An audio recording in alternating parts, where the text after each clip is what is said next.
L'auto-hypnose, j'ai envie de dire que j'ai rencontré l'auto-hypnose il y a très très longtemps. J'étais adolescent et lorsque j'étais adolescent, je savais bien évidemment que je faisais beaucoup de sport comme tous les adolescents et donc je faisais fonctionner mes muscles comme tout le monde.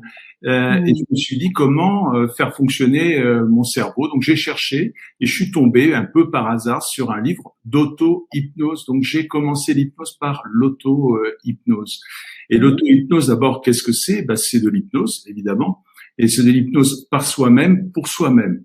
Et l'auto-hypnose, ça consiste à créer un environnement favorable à une communication positive et influente envers soi-même.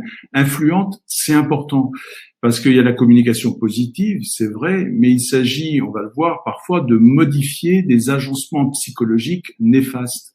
Et pour Mhm. modifier ces agencements psychologiques néfastes, eh bien, il faut communiquer de façon positive avec notre cerveau.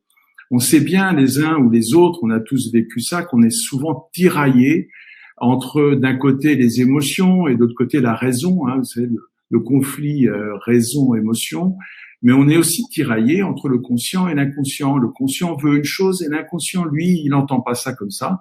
Le conscient voudrait que je guérisse, par exemple, d'une phobie des araignées, parce que je me trouve un petit peu bête d'avoir peur d'une petite araignée de 2 millimètres de haut. Et puis c'est vrai que mon conscient me dit, et mes amis aussi, mais c'est pas dangereux. Et je le sais. Mais mon inconscient, lui, il me dit, c'est dangereux.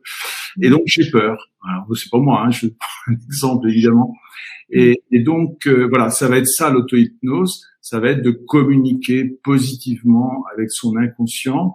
Et pour ça, Noémie l'a très bien dit, ça va être de se mettre dans un état particulier de la conscience où la suggestibilité est augmentée.